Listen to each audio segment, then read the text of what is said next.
अभी आपको हम खबर से आगाह करेंगे। ग्रैंड हेल्थ अलायंस ने लाहौर समेत पंजाब भर के अस्पतालों की ओपीडी के साथ इंडोर सर्विसेज भी मुअत्तल कर दी हैं। आपको बताएं कि अस्पतालों के ऑपरेशन थिएटर्स को भी बंद कर दिया गया है। ओपीडीज की मदद से मरीजों को शदीद दुश्वारी का सामना है। ग्रैंड हेल्थ अलायंस ने लाहौर समेत पंजाब भर के अस्पतालों की ओपीडी के साथ इंडोर सर्विसेज भी मुअत्तल कर दी हैं। अस्पतालों के ऑपरेशन थिएटर्स को भी बंद कर दिया गया। मजीद तफसीलात जानेंगे नुमाइंदा बोल न्यूज़ अफजाल अब्बासी से। अफजाल, आगाह कीजिएगा। बिल्कुल, तमाम बड़े सरकारी अस्पतालों की ओपीडीज़ तो बंद हैं 9 रोज़ से। इसके साथ साथ आज से जो है वो ऑपरेशन थिएटर्स में भी डॉक्टर्स ने काम रोक दिया है और जो पेशेंट्स हैं उन्हें शदीद मुश्किलात का सामना है। इस वक्त एक पेशेंट हमारे साथ मौजूद हैं। सर, आप बताइएगा, आप कहाँ से आए थे चेकअप करवाने और चेकअप हुआ कि नहीं? चेकअप नहीं हुआ, मैं आया हूँ दुर्गाड़ा से, पाकिस्तान दुर्गाड़ा से आया हूँ।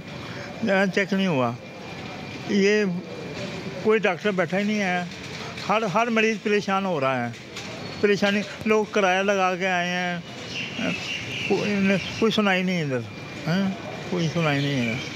जी बिल्कुल, एक और पेशेंट हमारे साथ मौजूद है। माँ जी, आप बताइएगा, आप कहाँ से चेकअप करवाने आई हैं? मैं आरा बाज़ार से आई हूँ।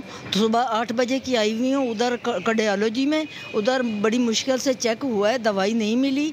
और अब इधर आई हूँ तो इधर भी शुगर की दवाई लेनी थी मगर वो बंद है, वो नहीं हो रहा चेक भी। जी बिल्कुल, मरीज़ों और उनके लवाहिकीन को शदीद दुश्वारी का सामना है ओपीडीज़ की बंदी से और ऑपरेशन मुलतवी होने से। जी ठीक है अफजाल, आपका बहुत शुक्रिया।